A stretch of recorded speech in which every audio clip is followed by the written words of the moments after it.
वज़ीर अखिलती बहबूद कुपलाईश्वर ने वक्फ इमलाक की तरक्की से मुतालिक जायजा इजलास मुनक्किद किया। इस मौके पर सदर नशीन वक्फ बोर्ड मोहम्मद सलीम, हुकूमत तेलंगाना के अखिलती उमूर के मुशीर A K Khan, Ahmed Nadeem IAS secretary अखिलती बहबूद, शाहनवाज कासिम IPS डायरेक्टर महकमा अखिलती बहबूद और CEO वक्फ बोर्ड ने इजलास में शिरकत की।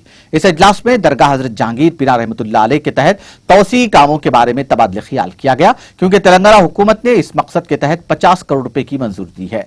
इसके अलावा मक्का मस्जिद की तज़ीन और आराइश, दरगाह बाबा शरफुद्दीन रहमतुल्लाह अलैह में रैंप की तामीर और दीगर तरक्याती कामों पर तबादल ख्याल किया गया।